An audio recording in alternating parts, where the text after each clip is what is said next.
Welcome everyone to CoasterGuy23 review number 8. Today we'll be reviewing a roller coaster that hits pretty close to home for me. It's currently my most ridden roller coaster ever at 72 rides. It's the inspiration behind my profile picture, and its construction in 2012 led me into getting into roller coasters in the first place. That's right, I'm talking about Skyrush at Hersheypark. Skyrush is an Intamin winged hyper roller coaster located in the hollow section of Hersheypark in Hershey, Pennsylvania. After successful installations of both Stormrunner and Fahrenheit, Hersheypark approached Intamin about building a much-needed hypercoaster in a very small plot of land, and the result is Skyrush. Skyrush uses the same track as Velocicoaster with Intamin's modern spine. Due to Skyrush's intense G-forces that we will soon cover, it almost exclusively uses Intamin's double modern spine, whereas Velocicoaster has sections of the single spine. I'll put two pictures up so that you can tell the difference. On the left, we have Skyrush's double spine, and on the right, we have single spine on Velocicoaster. The only real difference is that Skyrush has that extra backbone outlined in red on the left. The double spine makes the track stronger, but it's also more expensive, which is why on a ride like Velocicoaster, it'll have the double spine in high-stress areas, but then the single spine everywhere else. Since Skyrush is so intense, they went with a double spine pretty much everywhere. Skyrush's counting stats are as follows. It has a height of 200 feet, however it does have a maximum drop of 212 feet, a top speed of 75 miles per hour, and a track length of 3,600 feet. So very short for our hypercoaster. It barely cracks the height requirement and has a short track length. That short track length has a negative effect on Skyrush's drop-to-brake ride time, which only has 40.18 seconds, which is definitely on the shorter end, especially compared to a lot of the other traditional hypercoasters that don't go upside down. In that 40.18 seconds of drop-to-brake time, Skyrush accomplishes 9 elements, including 5 airtime movements and 4 maneuvers. Those elements in order are the first drop, ejector hill 1 and 2, a stangle dive, a right-hand banking turn, the twisted hill, a bunny hill, a left-hand banking turn, and finally the hop into the brakes. 9 elements, with 5 of them being airtime moments, is a bit of a weird element profile for a hypercoaster, as normally you would just expect airtime moment after airtime moment with a long ride time, but Skyrush focuses less on having a lot of elements and more about making the elements that it does have really pop. We'll get our first idea if that is in fact the case by looking at this force chart right here. As always, I encourage you to go back and forth and see where each element lines up on the force chart, but you can already see that Skyrush pulls some very high negative and positive G values, hitting a maximum of almost 5 Gs after the first drop, and hitting very high sustained negative G values on both the first drop, ejector hill 1, and ejector hill 2, with the final bunny hill also holding its own to those two, although not quite hitting minus 1 G and not quite as sustained. This wasn't the case in this particular file, but I have had ride force files where the bottom of Skyrush's first drop eclipses 5 Gs by a decent margin. Of the coasters I've covered so far, only Top Thrill 2's Top Hat eclipses more positive Gs than this moment does. Let's watch the POV and discuss each element in a little bit more depth. Starting off here, we have one of my favorite lift hills ever. And I think it's the fastest lift hill, but I'm unable to confirm that. This 60-degree cable lift hill that gets you to the top of a 200-foot climb in like not even 10 seconds. This lift hill is so fast that I literally have to replay it again so that I can finish talking about it. Like I said in my El Toro review, I love a good cable lift, and it adds to the fun factor of their ride for me. This lift hill and Millennium Force's lift hill are probably my 2 favorite lift hills. This one because it's fast, and Millennium Force because of the scenery. Then we dive down Skyrush's 200-foot drop at an 85-degree angle. High negative G values are simply unavoidable as you try to accomplish an 85-degree drop that is only 212 feet tall with trains that are this massive. This first drop clocks an airtime score of 36.82, which is pretty comparable to a lot of the other very good first drops I've done on this channel, like Steel Vengeance and El Toro. Now, on this channel, I'm all about the facts, obviously, so sometimes I play a game of fact or fiction with some popular theories in the roller coaster community, and one of those regarding Skyrush is that the first drop has a kink in it, where it feels like a car crash and the drop kinks halfway down and you get an extra boost of airtime. So, do you think that's fact or fiction? Guess what? This is actually fact. Not only does this show up on my force chart, but from these 4 force charts that I pulled off RFDB, some of them being mine and some of them being others, you can actually see that in the red boxed area, the airtime dramatically increases in strength, going from a modest minus 0.3 Gs all the way up to an extreme minus 0.9 Gs. That kink is what really gives this first drop its own unique flavor and really boosts its airtime score. Even just looking at the first drop, where the red arrow is pointing, you can see how it straightens out a little bit and then keeps curving downward to get to that 85-degree angle, and that's what gives it that weird kink and sends you flying halfway down the first drop. I say all this to say that Skyrush has an absolutely insane first drop, and it's among the elite ones I've ever done. However, I probably would take both Iron Gwazi's and El Toro's drop over this one. They both just have that sustained ejector airtime from the beginning, rather than this kink that Skyrush has. Then we have this absolutely insane 5G valley before we rise up into ejector hill number 1. The valley after the first drop is truly insane.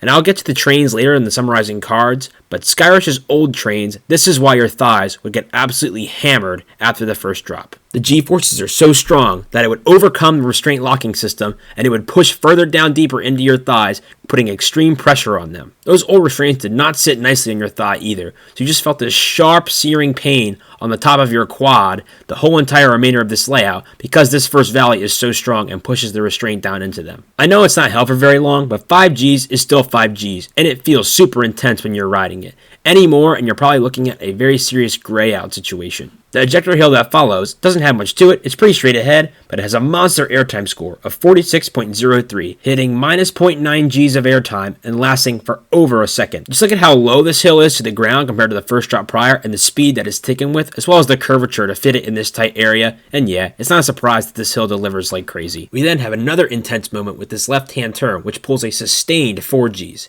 It's not as strong as the first drop pulling 5 Gs, but this 4 Gs is a lot more sustained, as it's just held for a lot longer in actual real time. This turn transitions us into ejector hill number 2, which is nearly identical in sensation to ejector hill number 1. On the force chart, these two moments look nearly exactly the same, and the airtime scores reflect that as well, with this moment scoring a 43.52, which is almost exactly what the first moment got. This hill scoring 2 points less can just be attributed to loss of speed in my opinion. Next we have yet another pretty hard turn that pulls 4 Gs that slowly rises into this Stangle dive. This Stangle dive is fun because of the high banking, but it doesn't offer much in terms of snap or whip.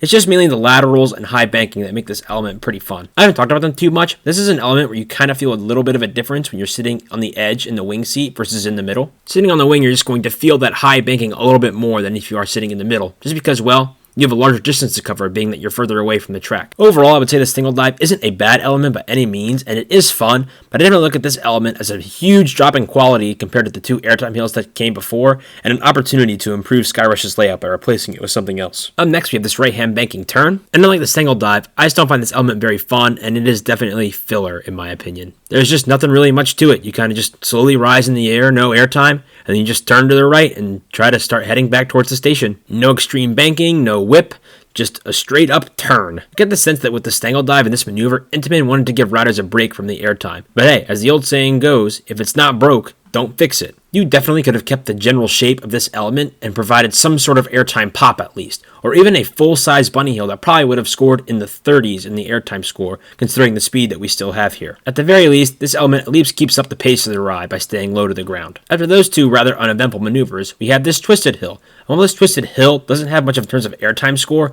this element is pretty insane in the winged seats. If you're sitting on the right wing, you'll be rapidly thrown upward. If you're sitting on the left wing, you'll be rapidly pulled downward. For me personally, I prefer the left wing because I'd rather a rapid shot of airtime pulling me downward than a rapid shot of positives pushing me upward. But either way, the snap on this element in the wing seats is pretty crazy. In the middle, it's just a lot less eventful as you're more focused on the airtime, and this element doesn't exactly have the best airtime score, scoring only a 4.33. That's getting into the range of you just not even being able to feel any airtime at all. It's just so weird to me because it's not really about the speed of this element as you whip through it pretty quickly as you feel in the wing seats, but it's just the overall profiling of it that just doesn't give you much airtime pop, unfortunately. This element is much more about the snap in the wing seats than the actual airtime, in my opinion. Up next, following the twisted hill, we have Skyrush's bunny hill. This element to me has flown under the radar on Skyrush for years, as everybody always talks about the first drop and those first two hills, but this little bunny hill towards the end of the ride absolutely holds its own to the three elements that I just mentioned. With an airtime score of 34.17 and all the speed that's been lost since we took those first three really big airtime moments,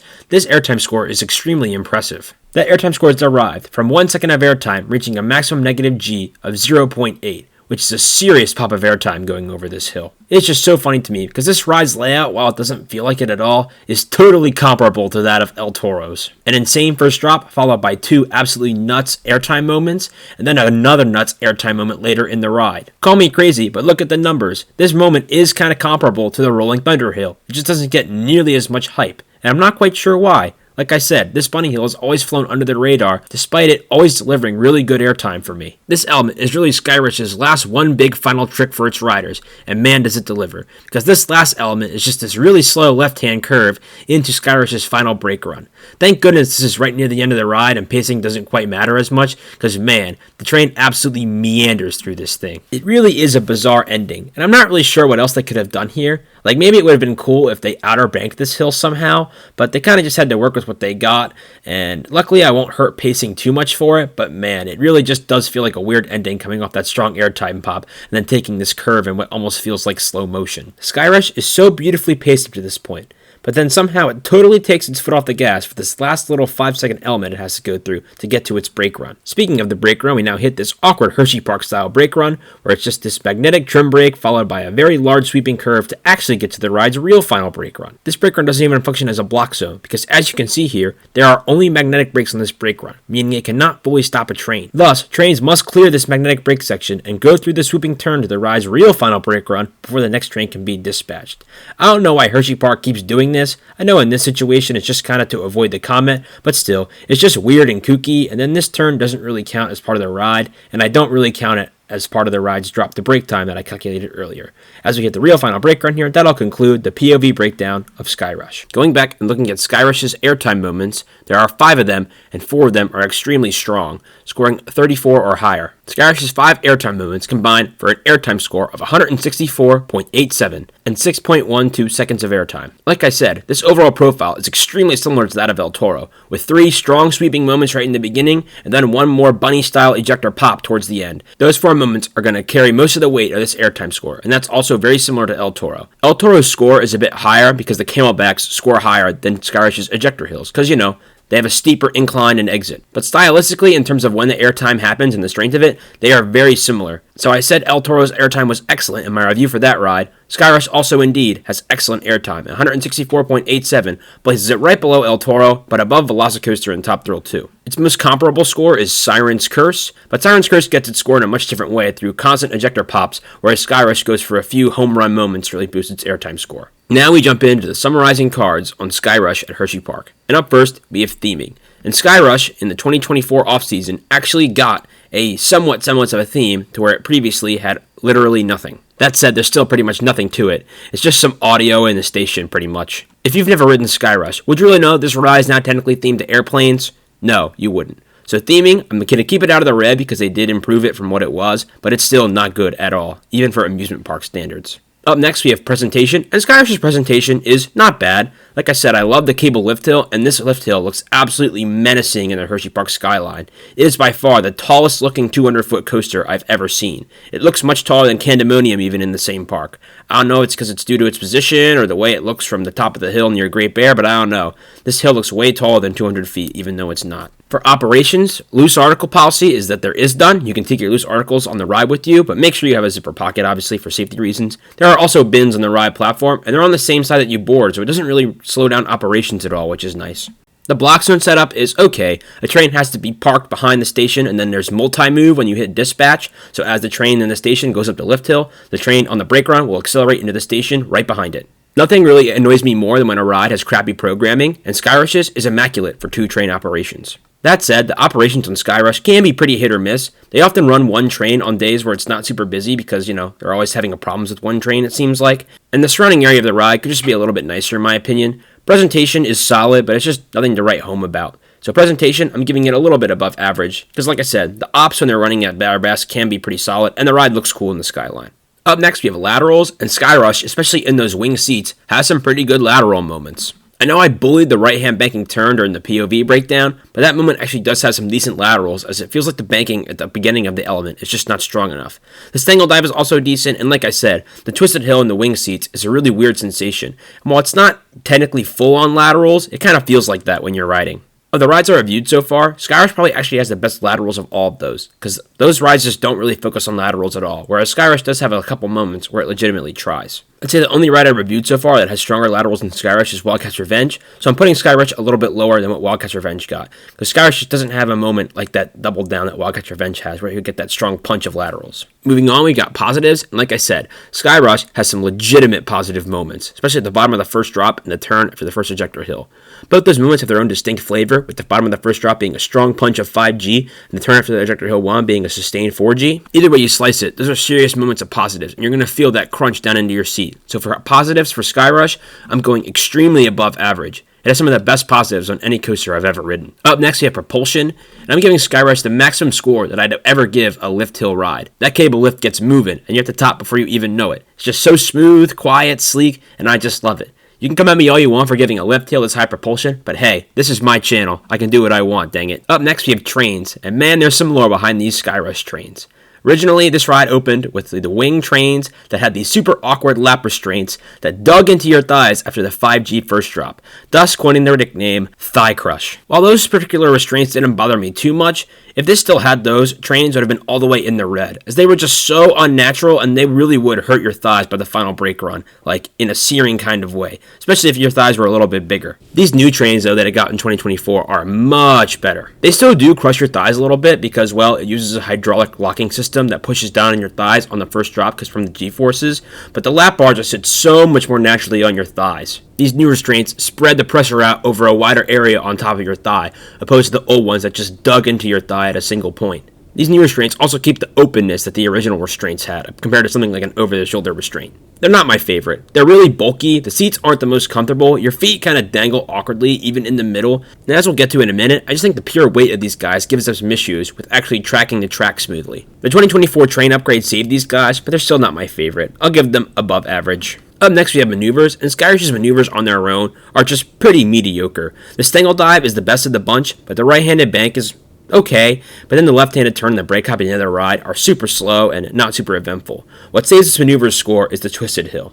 I know I said it's an airtime moment because it does have a little bit of airtime, but the actual good part of that ride is the maneuverability on the wing seats, like I talked about in the POV. It's got some straight snappage. I wish Skyrush's other maneuvers did a little bit more, but the twisted hill and Stangle Dive are both fun and do exactly what I want a maneuver to do on a roller coaster. Skyrush just has overall more maneuvers per element count than an average roller coaster, so I'll give it some credit for that too. Its maneuver score would be way higher if those last two maneuvers weren't so uneventful, but I still think it's fair to give Skyrush a little bit above average for maneuvers.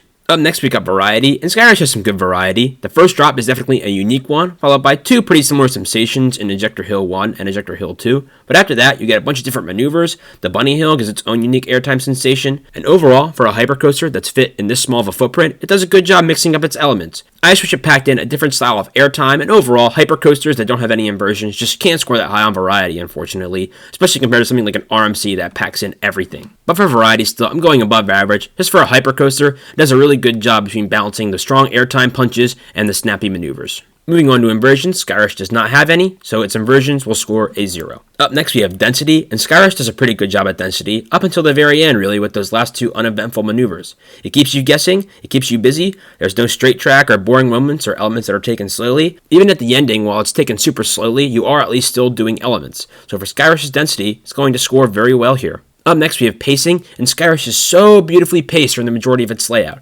absolutely flying through airtime moments and maneuvers at breakneck speed. However, on that last turn that hop into the brake run, all that speed suddenly dissipates, and it kind of leaves you with a sour taste in your mouth. Luckily, those two elements at the end last just a little bit over 5 seconds, so in a 40-second layout, I can kind of forgive this, because it doesn't really feel like there's large portions of the ride that are super sluggish. It's just this brief little moment at the end that lets up just a little bit. And the rest of the layout is so beautifully paced that I'm still going to give a very good pacing score here, well above average. Up next, we have smoothness, and Skyrush overall is pretty smooth, but it does have a few potholes here and there. Especially in moments of high G-forces, like that large sweeping turn after the first airtime hill, you just feel an occasional small jolt as you traverse that turn, just because, well, the trains don't exactly track this track the best. This track and train combo just has imperfections, especially now that there's an RMC in the same park, which is a gold standard for smoothness. Skyrush's roughness stands out a little bit more to me. It's not super rough or anything, and it won't really impede your enjoyment of the ride, but it is just noticeable in certain spots, and again, the gold standard of roller coasters these days, it just doesn't hold up to something like an RMC or New Gem Vekoma in terms of smoothness. So for smoothness, I'm going to go a little bit above average, just because there are a few issues in some places, especially that turn after the first airtime hill that I mentioned. Now we get into the good stuff, and up first we have duration, and Skyrush's duration is pretty mediocre if you ask me. 40 seconds of ride time is just nothing really to write home about. especially when a lot of these B&M hypers last well over a minute. 40 seconds is just pretty okay. 9 elements is nothing special either. Iron Gwazi is the most comparable in overall drop to break time with 47 seconds, but it takes way more elements in its drop to break time. So for Skyrush, its duration is just pretty average on all fronts, so I'm scoring duration right at about average. Next we get to airtime strength, and this is what Skyrush does best of anything. Those first 3 airtime moments, the first drop and those 2 ejector hills, are just going to give you absolutely sustained ejector, and like I said, very similar to El Toro in that it offers 3 sustained ejector moments right out the bat. Those 2 and Steel Vengeance are really the only coasters I can think of that I've ridden that start with 3 sustained ejector moments, and all 3 of those scored very well on airtime strength, especially Skyrush and El Toro, because all of their airtime moments except for 1 or 2 really hit a high negative G value. So for Skyrush, it's going to score near perfect in airtime strength. It would score perfect if it weren't for the Twisted Hill being so weak. And then finally, of airtime quantity, with an airtime score of 164.87 and 6.12 seconds of airtime, those numbers are very solid. But where Skyrush falls short is only having 5 airtime moments, especially when there was opportunity in the layout to add a few more by replacing some of those maneuvers. 5 airtime moments and 6.12 seconds of airtime is just not enough to warrant a very good airtime quantity score in my opinion. Like I said, Skyrush's airtime score almost entirely comes from its strength, not actually the amount of moments it has. So for airtime quantity and honestly airtime strength, Skyrush scores very similarly to El Toro. Skyrush and El Toro share the common quality that the airtime moments they do have hit like crazy, but there's just not a lot of them during the layout, unfortunately. Only 5 for Skyrush and 6 for El Toro, so that's why these scores are where they are. Overall, Skyrush has 3 very strong airtime moments, and that's going to be the reason why you ride this ride over and over again, for that first drop and those first 2 ejector hills. It also has really good moments of positives, but it does have some smoothest imperfections. It's also beautifully paced and dense, all the way up to the very end where it lets off the gas with its final 2 elements. Just to go over its numbers one more time, Skyrush has dropped a break time of 40.18 seconds, featuring 9 elements, 5 airtime moments, combining for an airtime score of 164.87. As of April 2026, Skyrush ranks 44th in the Captain Coaster database among 1,929 roller coasters, scoring in the 97.78 percentile.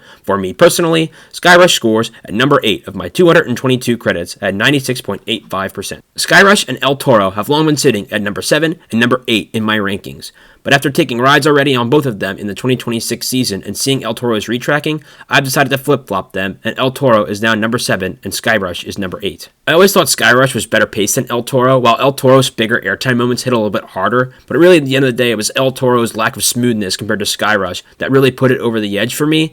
But now that El Toro has smoother sections with a new track, it may revisit this ranking a little bit. With El Toro's new and improved smoothness, its higher element count, and higher airtime score, I had no choice but to flip them. But these two can really probably go back and forth any day for me, and I'll forever have them probably right next to each other on my rankings, because like I said, the similarities between them is pretty astonishing. Like I said, I'll always have a soft spot for Skyrush. Back when it was being built in 2012, it really got me into watching roller coaster POVs when at a young age, and while Steel Vengeance in 2018 turned me into a true enthusiast, I still give Skyrush a lot of credit on my enthusiast journey. And while it's no longer my favorite at my home park, Hersheypark, you can still catch me marathoning it on every given day, as it's truly one of the world's elite roller coasters and has a rightful spot in my top 10. This will conclude CoasterGuy23 review number 8 on Skyrush at Hersheypark. If you don't want to have to wait for all my reviews to come out to view my current list of roller coasters, find me on CaptainCoaster.com, username CoasterGuy. To view my coaster count, parks visited, ride stats, and a bunch of other stuff, friend me on LogRide at CoasterGuy23. To view or download any of my RideForce files, visit my profile on RideForce's DB, also at CoasterGuy23. Thank you guys all for watching, and we'll see you in the next one.